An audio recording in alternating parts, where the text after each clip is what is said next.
All right, we are live. This is Kali Akuno with Cooperation Jackson, but today doing a recording uh, with the Institute for Social Ecology for our ongoing series on race in the ecology. We are in New Orleans, Louisiana today.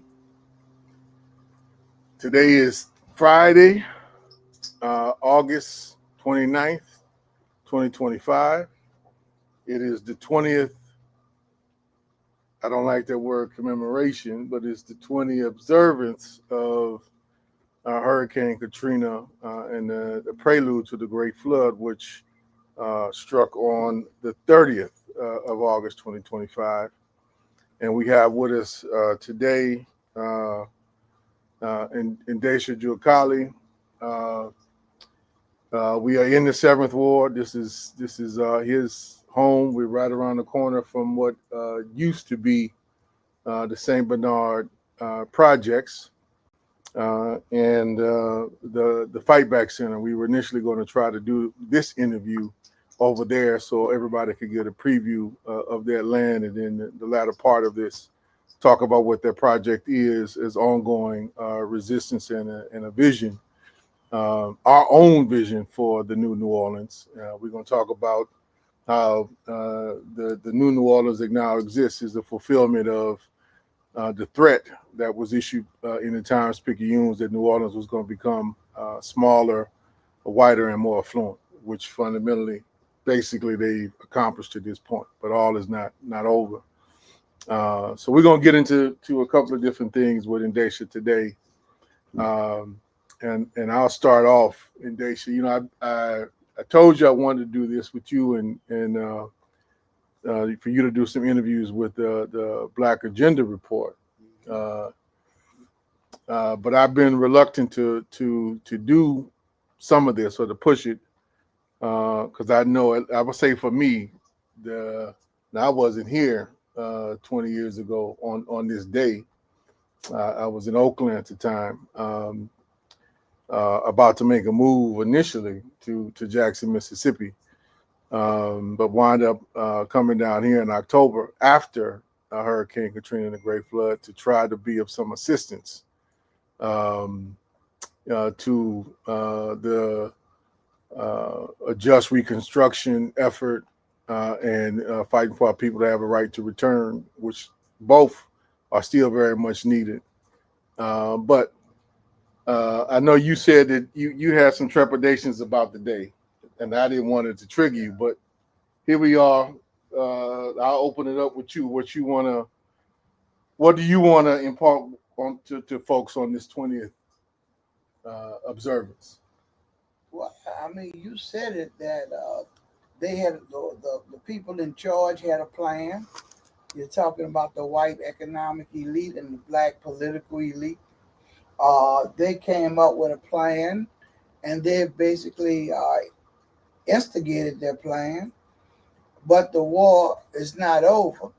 We it's smaller, it's whiter and browner, and but it's primarily more middle class because of the high rent. So I mean that was the major thing. Even if they're black, they're not the same black people that lived there before. I think from the last thing I read, 15% of public housing residents are back in New Orleans. The rest of them are all over the country: Houston, Atlanta, Dallas. Uh, they're still poor. Nothing has improved. They're just poor and don't have the kind of safety net that we had in New Orleans. And the people that are in New Orleans, even if they're black, they're not of the same mentality in regards to believing that they could make a change that there was prior to the storm. I mean, it's a hope. They feel hopelessness because they never came back home. So I mean, we're dealing with trying to the need for a right reconstruction and bringing people back home is just as strong now as it was 20 years ago because nobody's back home except the new people who looked at Treme and NCIS New Orleans and who came and got a piece of New Orleans and liked what they saw. But now that they're here, they're trying to change everything. Uh, so I mean, we do have an internal problem with people wanting. I mean, you got a white guy moves into Treme and gets upset with music. I mean, you moved in Treme. I was looking at the guy at the city council chambers was saying the music was too loud. Well, why did you move into Treme? I mean, it's the same. It's the same thing that they like looking at it, but they don't like living it. I do think you have some young progressive people here, but even they don't understand the old New Orleans. So we're going to have to kind of blend in uh, leadership of old and the people that just moved here into a coalition kind of thing, so that we could continue what we need to do in New Orleans. Mm-hmm. Mm-hmm. Why don't you tell some folks a little bit about? You touched on it, but what was the old New Orleans from your perspective? I can go on about it. Yeah. You know, having visited here, having some family from here. It Yeah. is a profoundly different place. Oh yeah, I mean one of the things that when not only did they break up public housing, every neighborhood was anchored by a public housing development.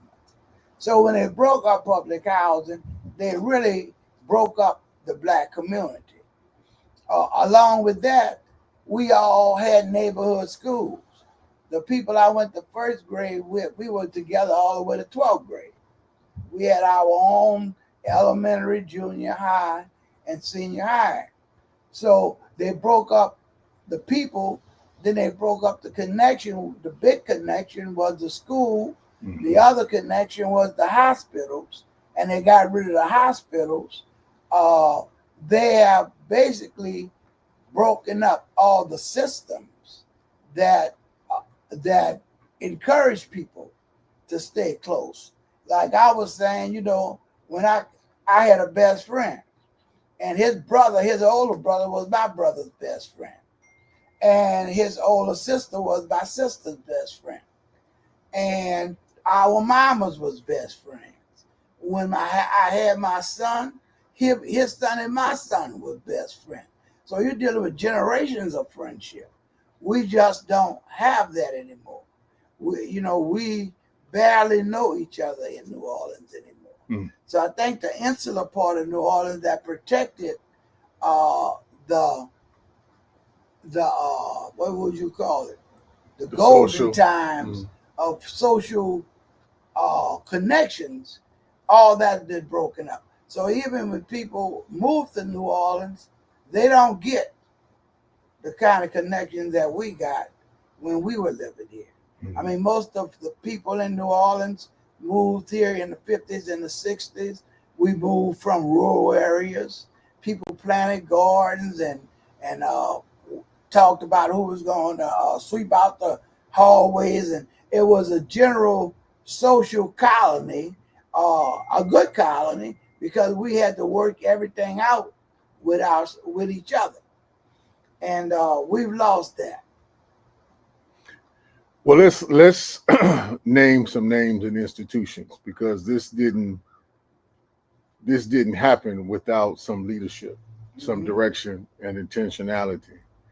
And just so folks are mindful to give more detail on what Endesha was breaking down. They destroyed the public school system here, and the teachers union, which was one of the strongest unions in the South.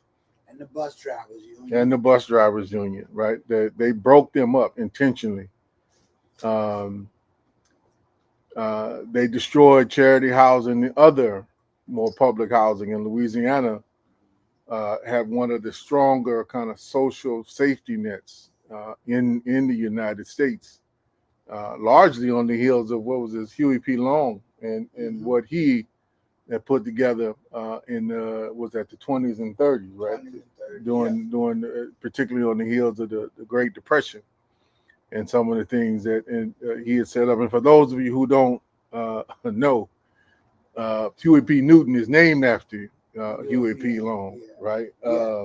So you understand he's a northern Louisiana boy from up by Arcadia, Shreveport is what they say, but all the little counties around, towns around Shreveport. But so let's name some names. I mean, you talked about the white economic elite and the black political class, the black misleadership class. I'm gonna call them in honor of Glenn and Bruce, folks over at the Black Agenda Report. I think for blessing us with that analytical jewel. But how did they run this? Well, the thing, what happened was this guy Canizero, this white guy Canizero was the brain behind housing at that point. He had already tore down St. Thomas, and he had already tore down Desire, who they were outlanders. He was going to have problems dealing with those public housing that was in the city, which basically was the most valuable land. Of course, we understand that Nagin and the city council and the president had to go along with it. We did have a good lawyer, Bill Quigley, and we were able to research that they couldn't tear down public housing without a vote approving it from the city council. So we could have stopped it. We almost did. We almost Speak to that. We almost did. We Quigley called me and he was asking me to help him do some research, and we were looking at the legislation that created public housing, and it gave the domain to the city, so the feds couldn't tear it down. They could take their money away, but they couldn't tear the public housing down. So we then felt that we could put enough pressure upon the council to get the council to vote not to tear the housing down. And at first it was 5-2. The 5 black council persons voted no to tear it down. And you had 2 whites. Of course, you had the at-large member don't vote unless there's a tie. But after Obama and HUD, along with Alphonse Jackson, of course, we were telling people Alphonse Jackson was basically had a conflict of interest because he was trying to get paid from Columbia Park. And if Columbia Park didn't get the contract, he was set to lose $80,000 or more that they owed him. So he pushed for Columbia Park.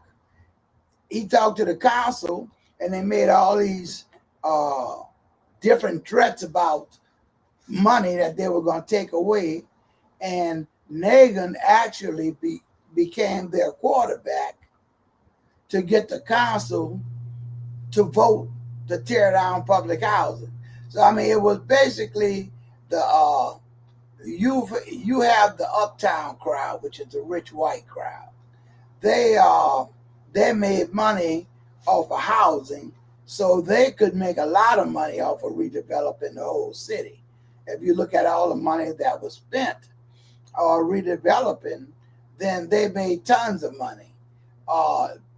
The black political class didn't really make any money, but nothing good happened to them. As a matter of fact, most of them, their ending in the city was bad. I mean, Oliver Thomas went to jail. Ray Nagin went to jail. Willard had a stroke. I mean, none of those council people had any good left in their life after they made that decision.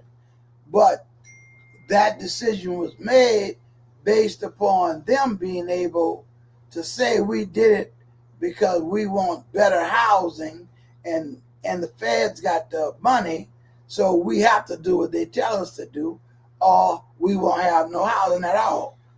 So that was the setup. It was the uptown rich white class and the black political class, and they got together to make that vote that opened up the possibility of destroying public housing. We also went to the planning commission, and the planning commission voted against it. But the planning commission then got bullied by the council to agree to tear down most of the public housing. Mm-hmm. So I mean, I think there was a plan in place already. You know, Press Kavikoff and all of these guys, they had a plan for if it happened, what they would do. And when it happened, they were they were ahead of everybody else in implementing their plan. It was called the Green Dot Plan. Yeah. So the Green Dot Plan was going to renovate and repair only the white community. New Orleans East, Lower 9 was going to be what they call green space. They weren't the even floodplain. Yeah, they weren't going to even try to renovate them. They didn't get exactly what they wanted, but they got enough of it to change the composure of the city. And you know, now we're about to, right after nigga, we elected a white mayor, and he was an older guy. His father was mayor, but now we are about to re-elect another white mayor, a Hispanic white mayor, who is also of the economic class, and that could not have happened without the new New Orleans being put in place. It couldn't have happened, but I think we may see a legacy of non-black people running the city. It's not going to be a neo-colonial situation anymore. They want to run it directly. Exactly. This is the model. I mean, we are witnessing some aspects of that. It's still more indirect, but we witnessing aspects of that in Jackson. Mm-hmm. And I'm reminded of what's going on in D.C. And I want folks to listen to this and think of the lessons. You know, what are the long-term impacts of black misleadership in these municipalities? So, like the D.C. mayor was 2 days ago now coming out praising Trump and the occupation, and giving real tepid criticism. That's just paving the way to justify the assault that he's planning on doing to Chicago and Baltimore and New York, Oakland, and these other places. So our missteps and failures, they have long-term consequences. Right. And that's one of the things that, a lot of the things that I'm kind of witnessing this, it's been like a week and a half now of activities here in New Orleans leading up to kind of this commemoration of today. And some of the sharper lessons, I think, which are relevant to the here and now, right? And Trump and the MAGA movement and this ascending fascism. The people forget the military occupation that happened here in New Orleans, thinking that Trump was the first one to do that. Not by far. Not by far. As a matter of fact, Kali, when I was in second or third grade, when they killed Martin Luther King, they occupied all the areas where they had public housing with the National Guard. Before any of this. Yeah, that was 1968. Yeah, I remember waking up and looking out the window, and they had their guns and their bayonets. Soldiers and guns with bayonets and stuff. So that is where they want to go with it.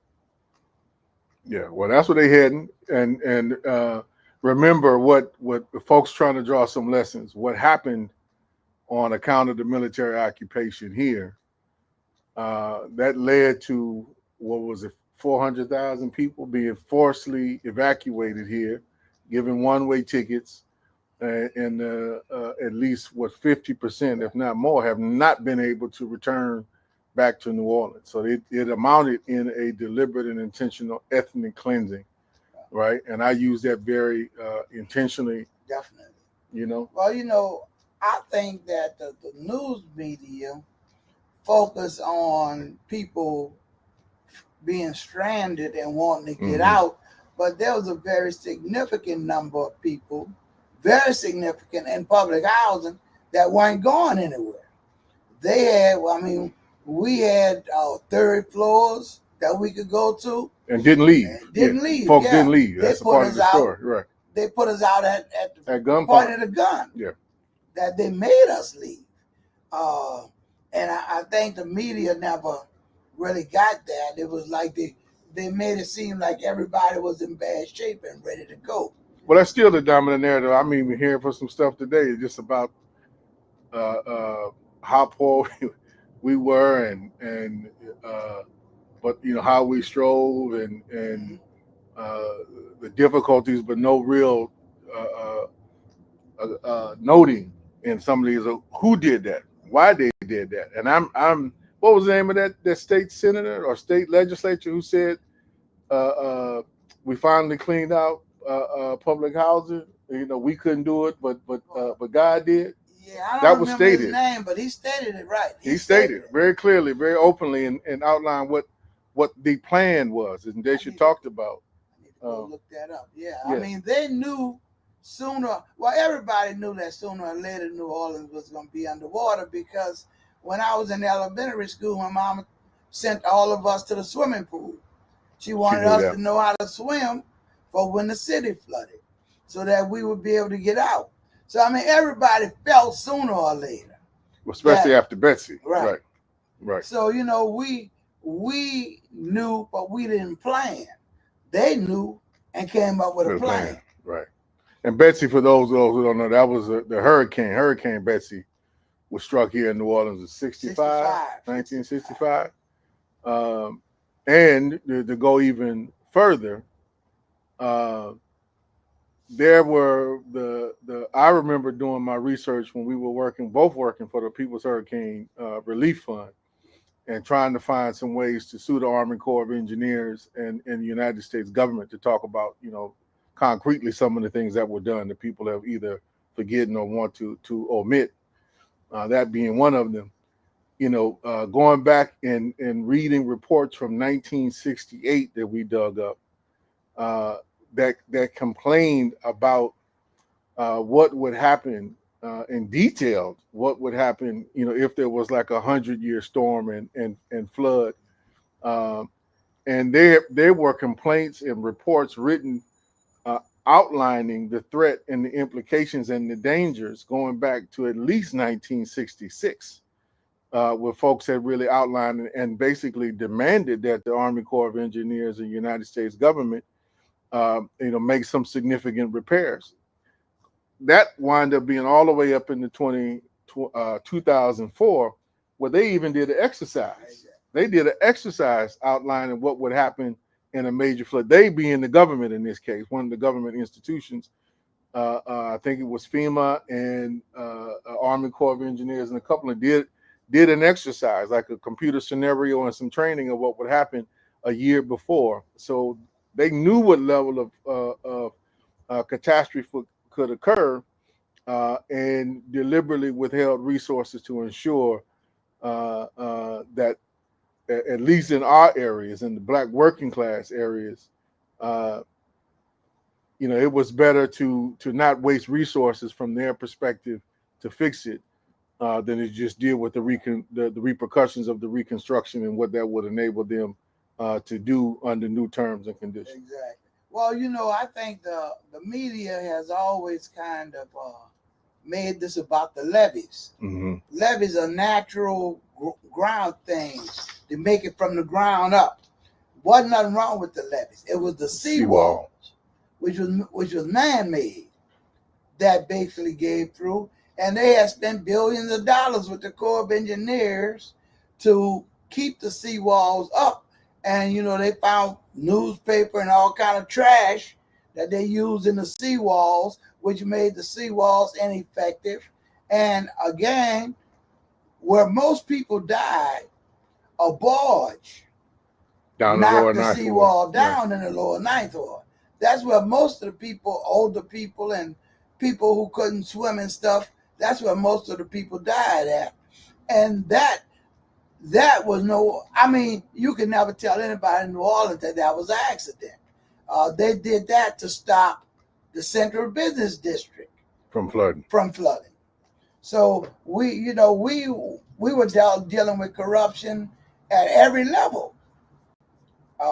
And again, the black misleadership class hurt themselves in regards to their future, but they didn't see how important it was to keep New Orleans like it was in regards to being able to have a misleadership class. Right. You need some numbers on your side Exactly. to even retain your seat. And when you gave up your numbers, you basically there was one guy from your Desire, fake. Johnny Jackson, was an old time councilman for the district for the ninth ward, and he was the only person. He was dying. He wasn't even in New Orleans. He was dying, and he came. He was the only person spoke for keeping the public housing in place. But the rest of they assumed that what was good for white people was good for them. And they just didn't understand. Going all the way back to Hatcher, to Gary. Black politics has sold us out. We helped elect the first black mayor, Dutch Morial. First thing he did was have a press conference and say, I'm not a black mayor, I'm a mayor. I mean, that's the kind of way, right? Yeah, it's everybody's mayor. That we've used politics in a way that did not help us. Well, I want to go in a couple of things before we talk about what we're doing now, right?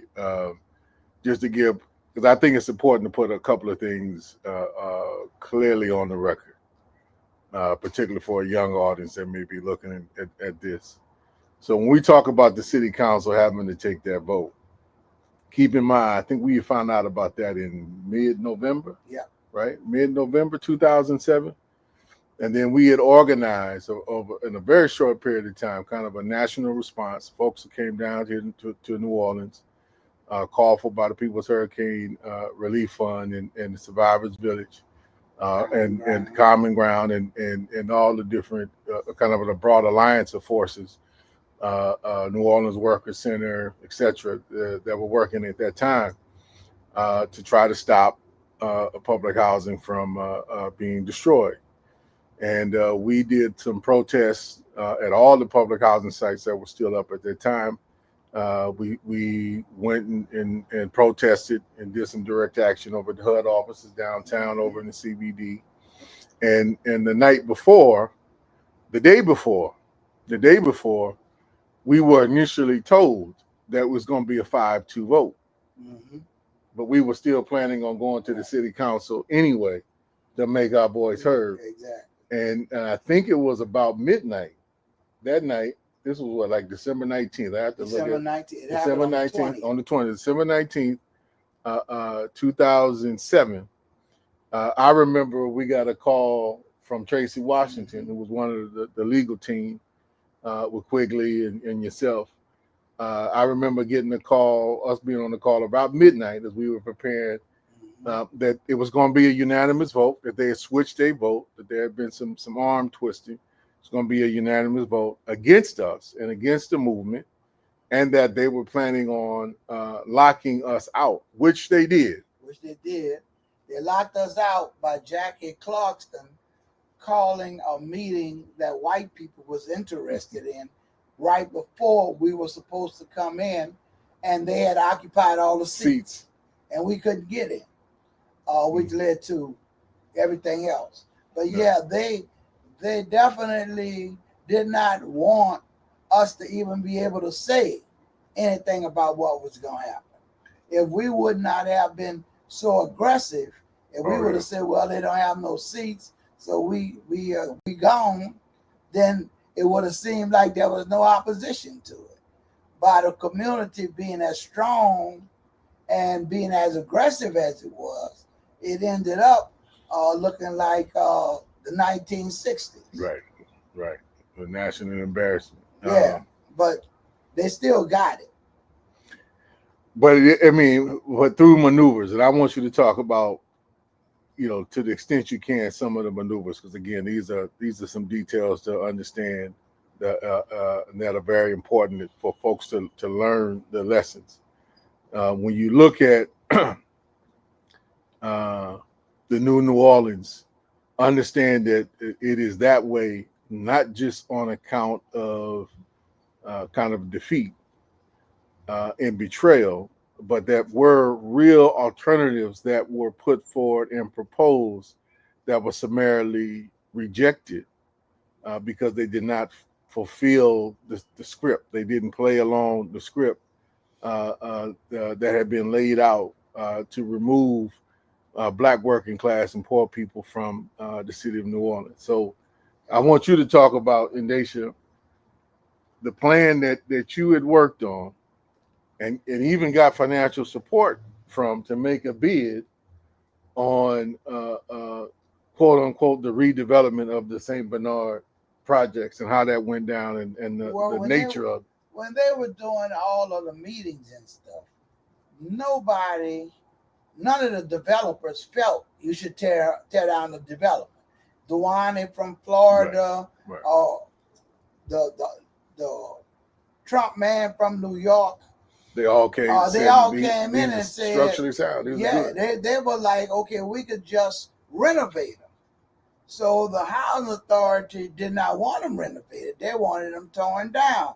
So they put it in the bid document, that you got to come up with a plan that demolishes the houses. We got with me, Quigley, and the people from the AFL-CIO, Loyola Law School. We put together a plan and submitted it, which was the best plan, but it would have retained most of the housing. It would have made some changes to make people more comfortable, but it would have retained most of the housing in St. Bernard. But we did not put in a plan that demolished, and that made us unresponsive to the bid document, because the bid document said they have to be demolished.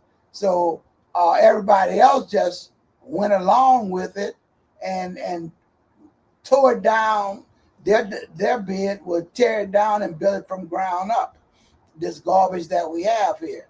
But the best plan, best finance plan, the plan that would have kept people in their homes, we could have used had a training, a unionized training apprenticeship program. Yeah, I mean, they again, we need to understand that Alphonse Jackson had an interest in it, and he had to get somebody that would go along with his corruption.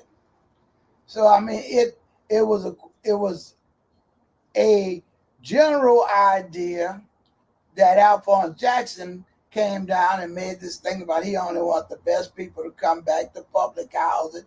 He want people that work.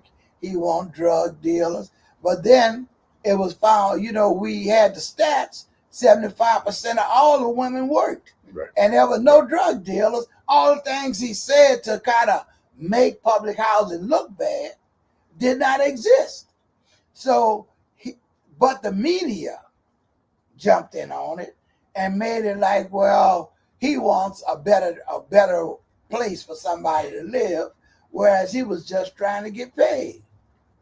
And then just a little bit before we talk about where we're going, the work that me, you are doing with others together to go forward. We're going to move to that next. But talk about how vicious their plans were and what, because they said for folks to come back,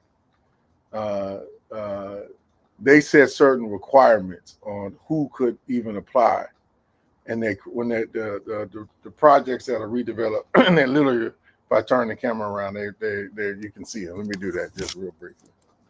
Right, that's what used to be the kind of two-story building. That's what used to be the Saint Bernard project. Right, so we right here, literally with them. But uh, the site example, I think the last time I was in New Orleans before Katrina must have been 2003. Mm-hmm. Came through here to do some organizing work with the Malcolm X grassroots movement and some education work. Came over.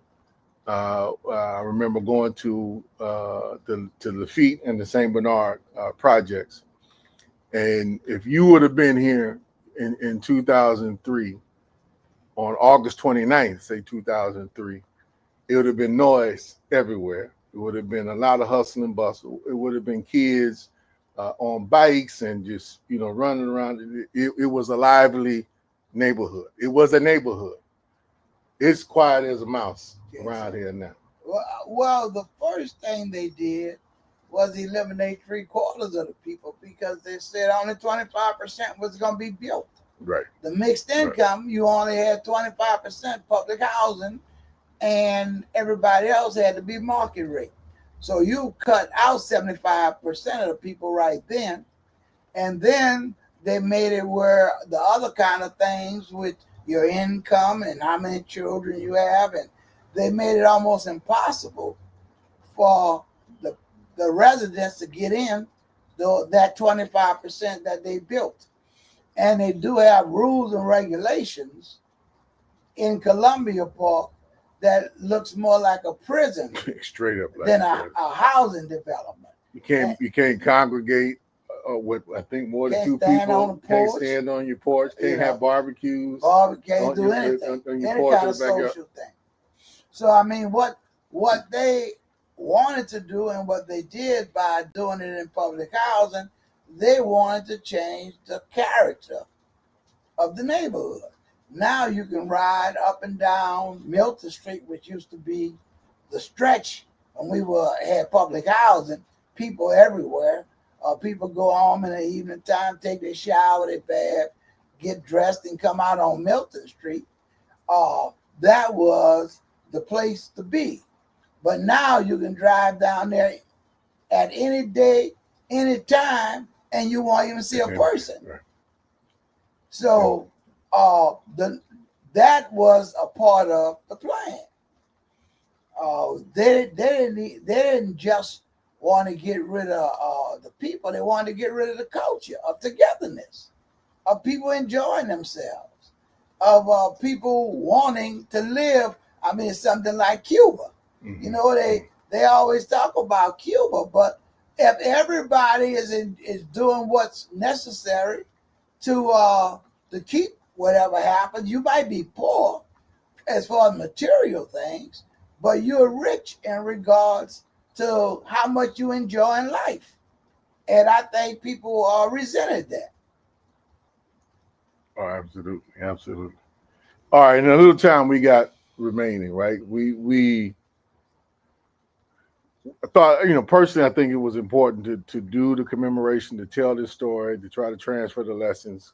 We only touching the surface of how applicable they are to right now, and what people need to both recognize about what was done, how it set a pretext for the fascism, the authoritarianism that is being executed now.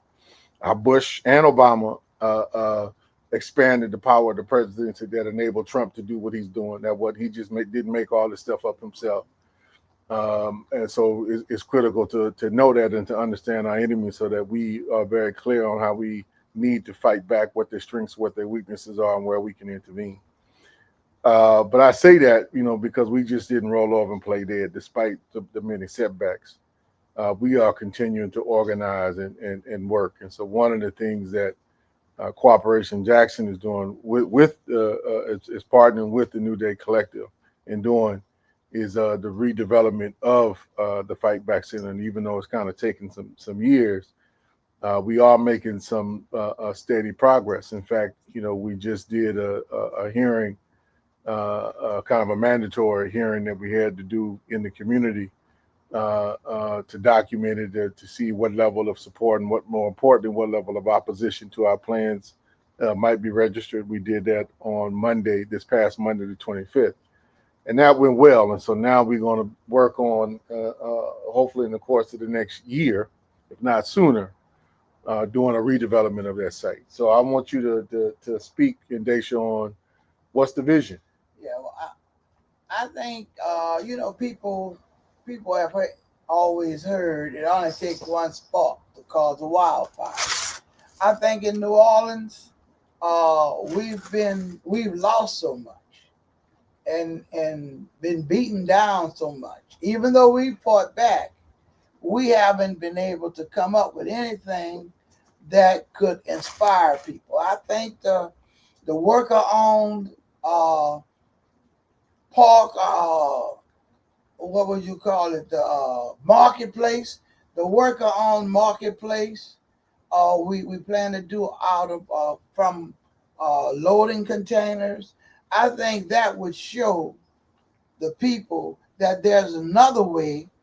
We do not have to exploit and dog eat dog kind of concept in order to make a dollar, that we can collectively come together.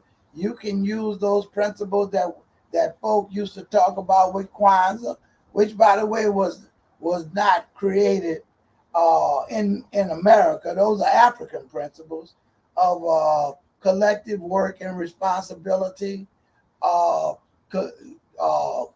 cooperative economics, self-determination, purpose. I think we just need something to build on. And I think that the development of this particular work in St. Bernard will give a spark to people. And there was a lady came in, Melissa Goins, and she was saying there was a guy going around wanting everybody to donate to his cause. He was going to start a business that he was going to own, and he wanted people to donate to it. Just with him being black, that we would have a black business. And that kind of got me thinking about, we don't need a black business, we need a community-owned business. And this is what Cooperation Jackson is good at. And I think that when we get this first one, everything on the right side of St. Bernard, there are a lot of vacancies, a lot of empty land, that this would maybe a spark that will give people a belief system that we can do things on our own. There we are. There we are. Yes. We are. So we want folks to listening, watching this in the future, follow the development of this particular project on Cooperation Jackson's website, cooperationjackson.org. The Community's Rising page, Endesha is going to get that back up. We will be trying to appeal, to the broader community for financial support to make, for us to really build out the full vision. And make sure that we can start it off properly. One of the things, for instance, we want to do eventually as an attaché to this is create our own fab lab and maker space and small manufacturing piece, so that we can get our kids in the community, into the mastery of this new kind of digital age economy, and make sure that folks aren't further left behind on account of the racist digital divide, or what we call the fabrication divide. So that's a major piece that we're going to be also kind of working on, including. The big difference is it's not going to any one person, it's Right. going to the community. Whatever Right. we build is going to be built for the community to own. A worker-owned cooperative business that will outlast all of us. So, that's very important. Very, very important. So you can support that. You can donate to it, by donating on our donate page and designate that's what you want to make a contribution to. Um, and I would definitely encourage folks, because the next 20 years we want to define what happens in the future, not have it be dictated to us. And the opportunity to do that is within our grasp, but we just got to organize towards it and seize it. So that's what we are aiming to make a contribution towards, and we hope that you can help us out. The journey of 1,000 miles start with the first step. The first step. So we are going to close this out. For today, I want to thank Endesha for, taking the time, making the space. For all of you who would be listening, check us out.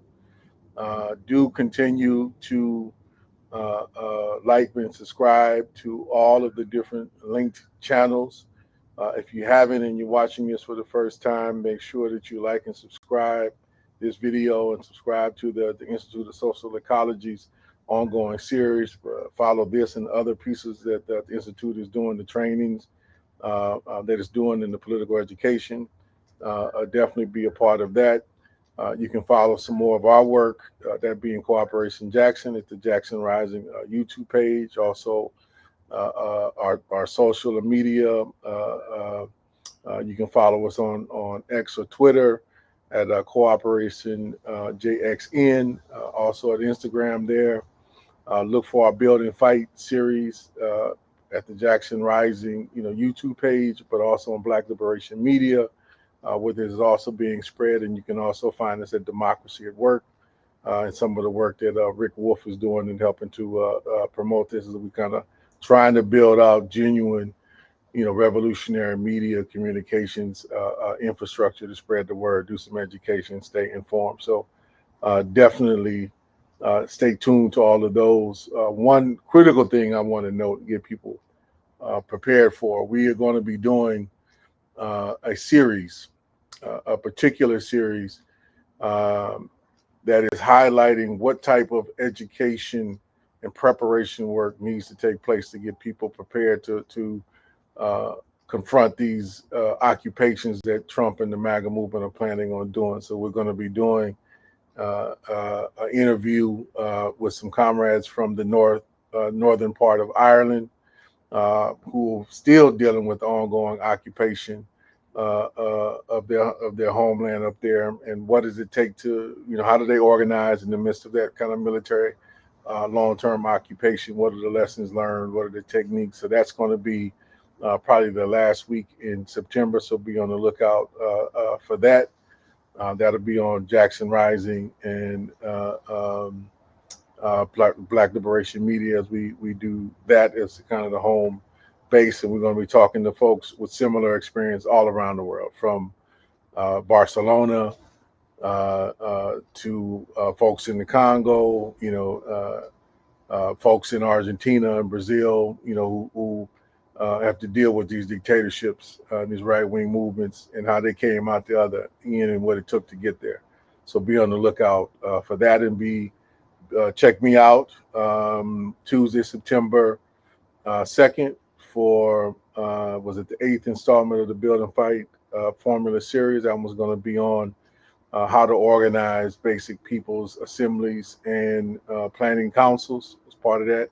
And then we're actually going to be doing a part 2, which is going to be airing on Black Liberation Media to section 9 about community self-defense, particularly in this era, more some of the how-tos on a basic fundamental level. That'll be aired tomorrow on Black Liberation Media. So check us out there.